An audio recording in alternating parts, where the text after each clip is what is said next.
नाज़रीन आदाब, खैर मकदम है आपका। आप देख रहे हैं जी सलाम। मैं हूं इमरान खान, लेकर हाजिर हैं हम वर्ल्ड न्यूज। आइए देखते हैं दुनिया जी सलाम की नजर से। तुर्की हुक्काम ने सऊदी के मारूफ सहाफी जमाल खशोगी के कत्ल का खदशा, इसके बाद से उनका कोई अता पता नहीं है। तुर्की हुकूमत के एक एहलकार ने न्यूज एजेंसी राइटर को बताया कि जमाल खशोगी को काउंसिल खाने के अंदर ही कत्ल कर दिया गया है और उनकी लाश को कहीं और मुंतकिल कर दिया गया। पुलिस ने कहा कि पहले से तयशुदा मंसूबे के तहत यह सब किया गया है। पुलिस की तरफ से अब तक कोई सबूत पेश नहीं किया गया। वहीं सऊदी अरब ने इन इल्जामात को झूठा करार दिया है। सऊदी काउंसिल खाने का कहना है कि वो खशोगी की तलाश में तुर्क हुक्काम से ताउन कर रहे हैं।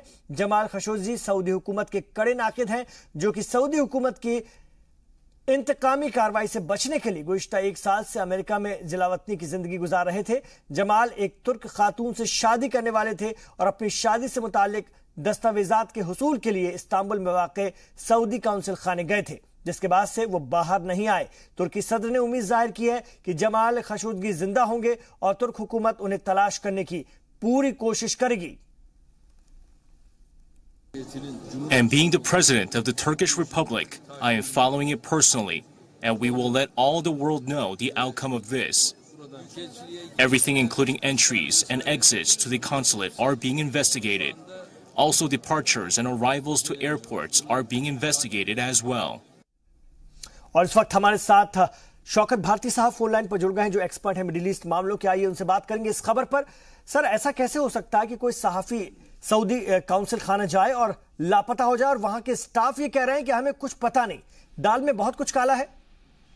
देखिए, एक बात बता दें, ये तो जर्नलिज्म के लिए एक बहुत बड़ा धक्का है कि जब एक जर्नलिस्ट को इस तरह से प्लान मर्डर किया जा सकता है एम्बेसी के अंदर जी, तो कॉमन लोगों का क्या हाल होगा। वैसे तो सऊदी अरेबिया ने इससे पहले मैसेज दे दिया था। कनाडा के ह्यूमन राइट्स को लेकर जो कानून तोड़े गए थे, उसके ऊपर भी उन्होंने मैसेज दे दिया था कि पूरे मतलब कनाडा से कनेक्शन तोड़कर उन्होंने बताया कि ना हमारे यहाँ ह्यूमन राइट्स का कोई वैल्यू है, ना हमारे यहाँ जो किसी जर्नलिस्ट की कोई, हमारे खिलाफ हमारा अगर बादशाह भी, हमारे प्रिंस भी बोलेंगे तो हम उनको अरेस्ट कर देंगे, हम उन्हें मार देंगे।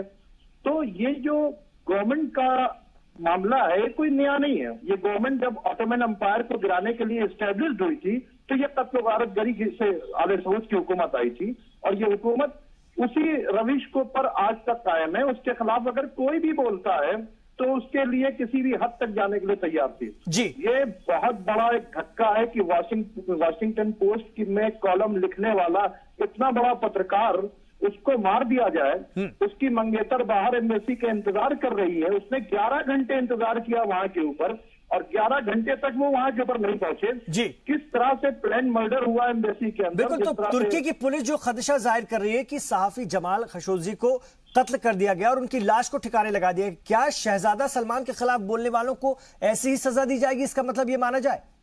देखिए, शहजादा सलमान के खिलाफ जो लोग बोले हैं, उनके प्लेन को उड़ा दिया गया। प्रिंस तलाल बोले थे, इतने बड़ा प्रिंस था, उसको अरेस्ट कर लिया था। सारे बादशाहों को, उनके फैमिली के अंदर जो लोग बोलते हैं वो मार दिए जाते हैं। तो वहां पर मोहम्मद बिन सलमान को पूरा प्रोटेक्शन मिला हुआ अमेरिका और इसराइल का। उसके खिलाफ आप बताइए, अमेरिका क्यों नहीं बोल रहा? इससे ट्रंप क्यों नहीं बोल रहा? इतना बड़ा जर्नलिस्ट मारा गया, छोटा मोटा जर्नलिस्ट मारा नहीं गया है।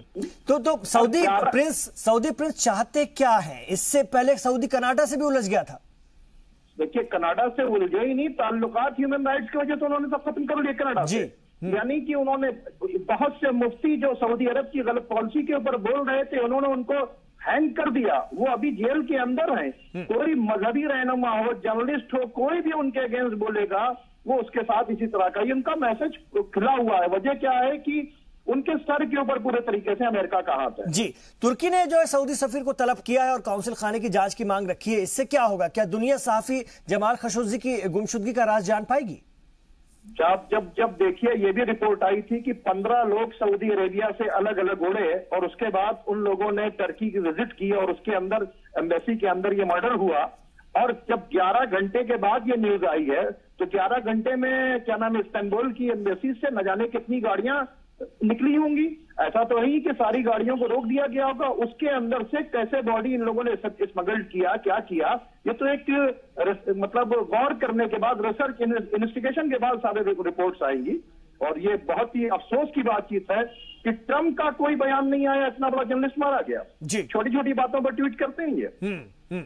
बहुत शुक्रिया शौकत भारती साहब अपनी अहम राय रखने के लिए इस खबर पर। तो मिडिल ईस्ट मामलों के एक्सपर्ट शौकत भारती हमारे साथ फोन लाइन पर थे। उधर बुल्गारिया के रूस शहर में एक टेलीविजन सहाफी के रेप के बाद कत्ल कर दिया गया। रूस के एक आला हुक्काम ने बताया कि 30 साला विक्टोरिया मारिनोवा की लाश एक पार्क में मिली।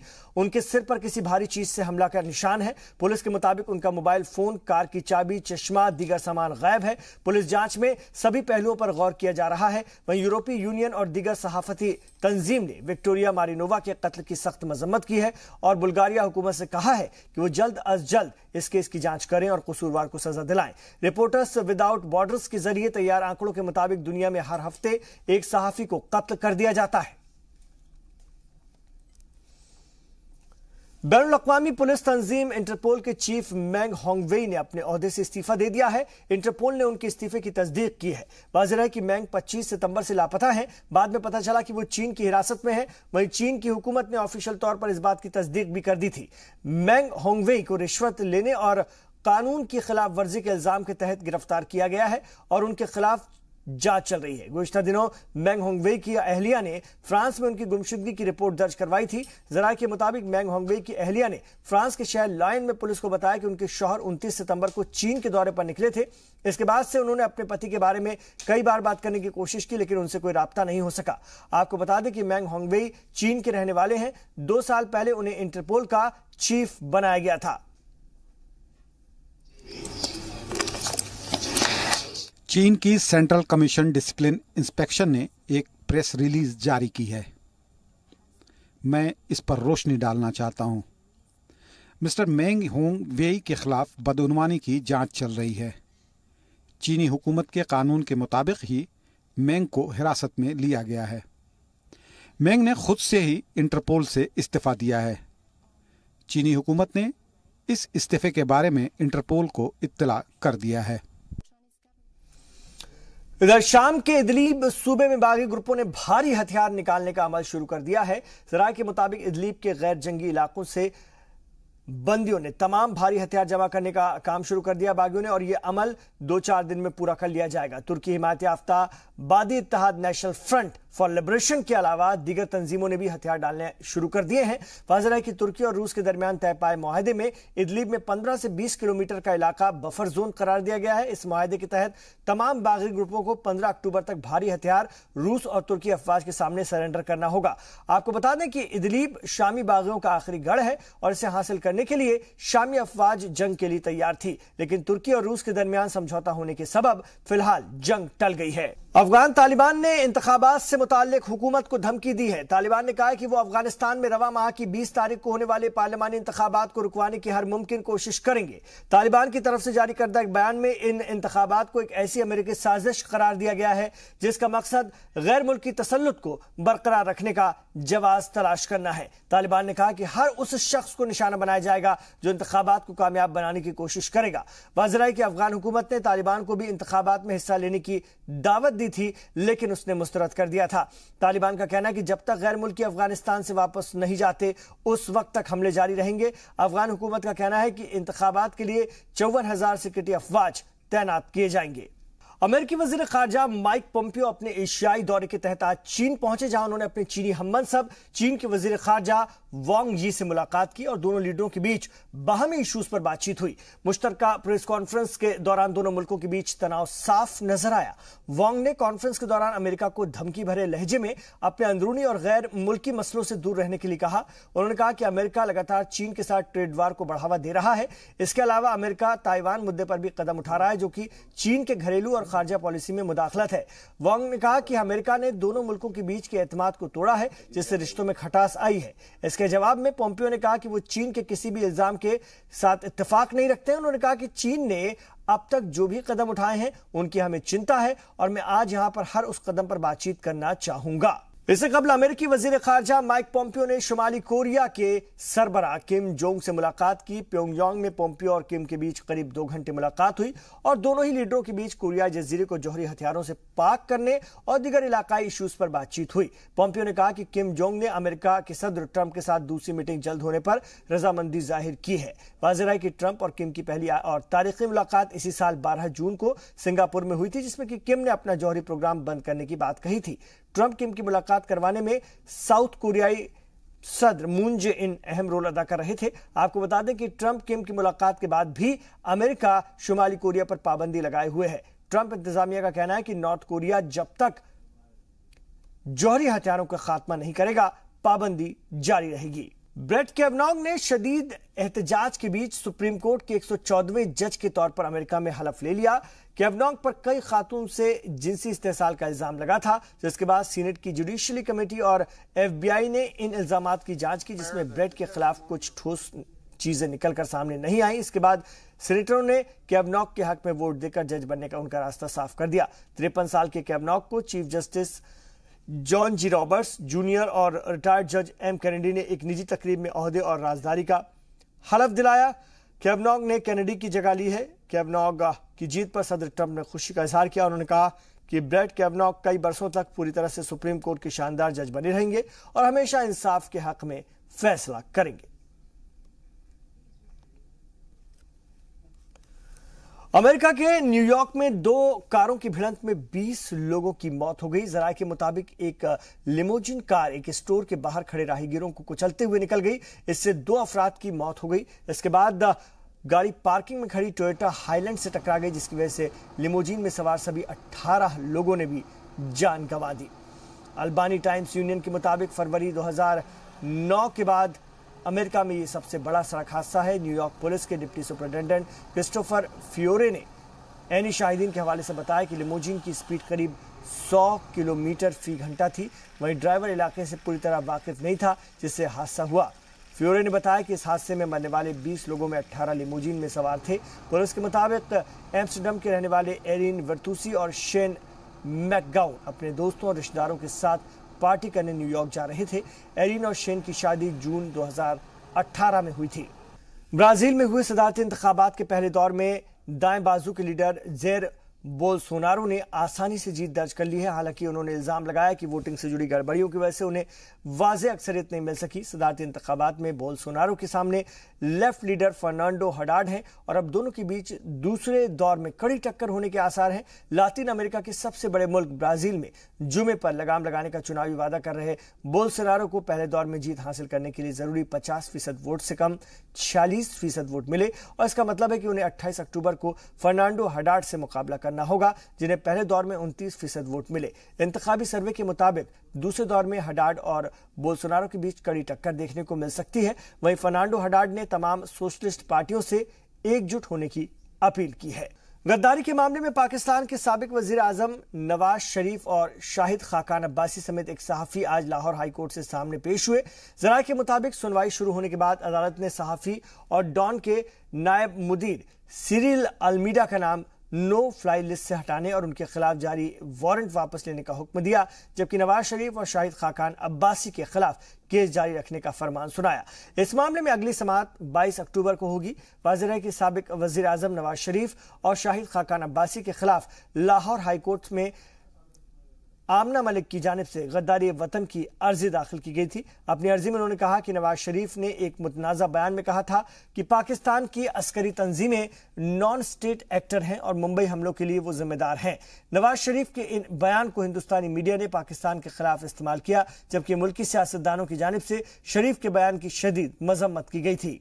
इकोनॉमिक्स के नोबेल प्राइज का ऐलान कर दिया गया है। 2018 के लिए इकोनॉमिक्स का नोबेल इनाम 2 अमेरिकी इकोनॉमिस्ट को मिला है। विलियम डी नॉर्डहॉस और पॉल एम रोमर को नोबेल इनाम से नवाजा जाएगा। इन दोनों को लंबे वक्त में इकोनॉमिक ग्रोथ पर रिसर्च करने के लिए नोबेल मिला है। Royal Swedish academy of sciences ने इसका ऐलान किया। रोमर वर्ल्ड बैंक के साबिक चीफ इकोनॉमिस्ट हैं और इनको लंबे वक्त में खासतौर से इकोनॉमिक एनालिसिस में टेक्नोलॉजी के नए इनोवेशन के लिए यह इनाम दिया गया है। वहीं नॉर्डहॉस को father of climate change economics कहा जाता है। उनको माइक्रो इकोनॉमिक्स एनालिसिस में क्लाइमेट चेंज के इंटीग्रेशन के लिए ये नोबेल इनाम दिया जा रहा है, नोबेल का इनाम।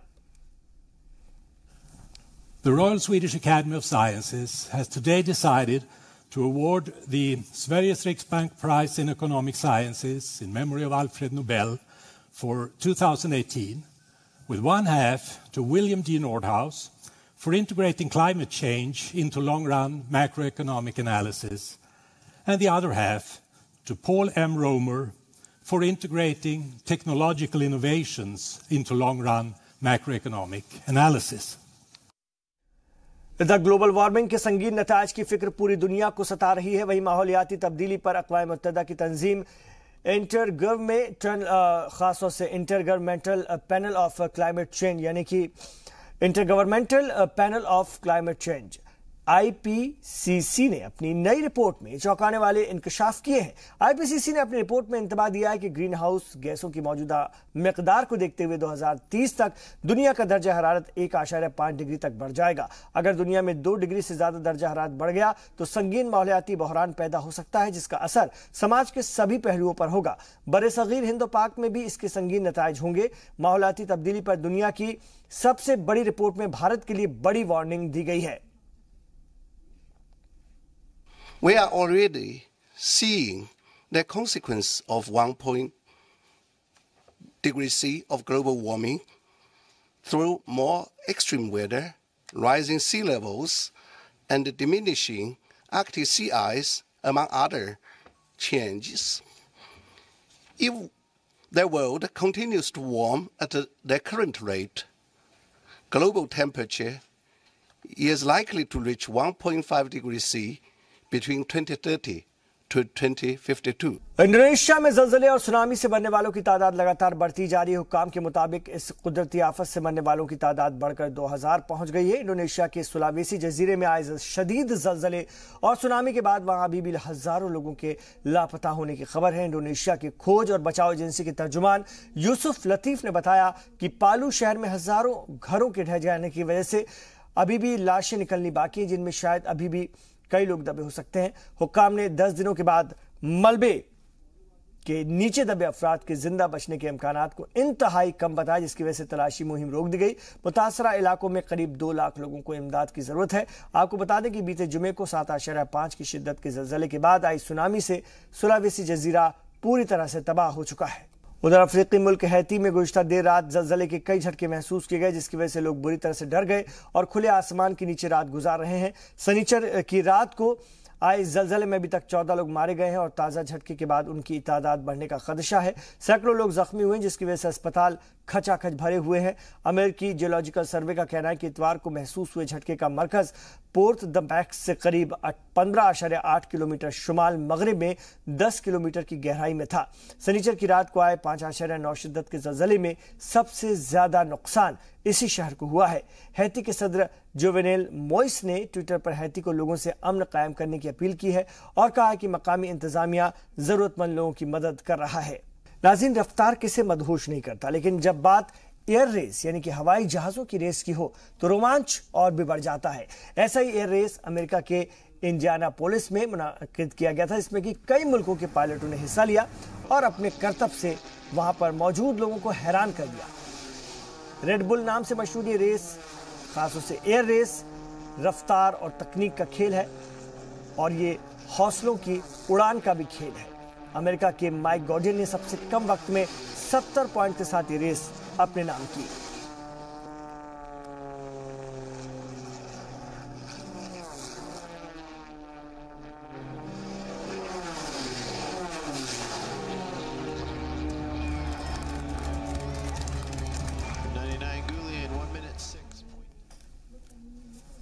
तो इन तमाम खबरों पर हमारी नजर बनी हुई है। आप रहिए जी सलाम के साथ।